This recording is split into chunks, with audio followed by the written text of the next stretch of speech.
6 states urge U.S. Supreme Court to keep block on Biden student debt relief.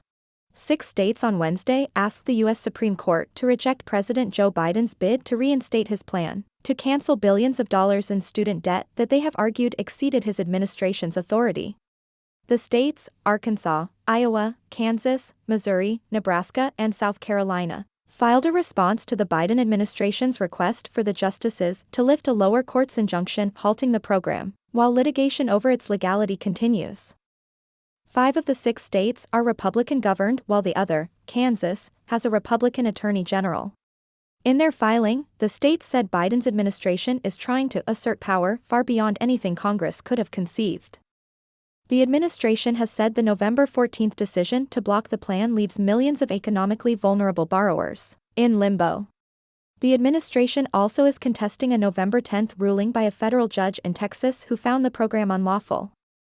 The administration stopped taking applications for student debt relief after that decision. In a policy benefiting millions of Americans, Biden announced in August that the U.S. government would forgive up to $10,000 in student loan debt for borrowers making less than $125,000 a year, or $250,000 for married couples.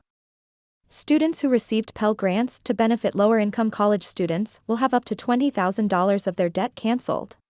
The policy fulfilled a promise that the Democratic president made during the 2020 presidential campaign to help debt-saddled former college students.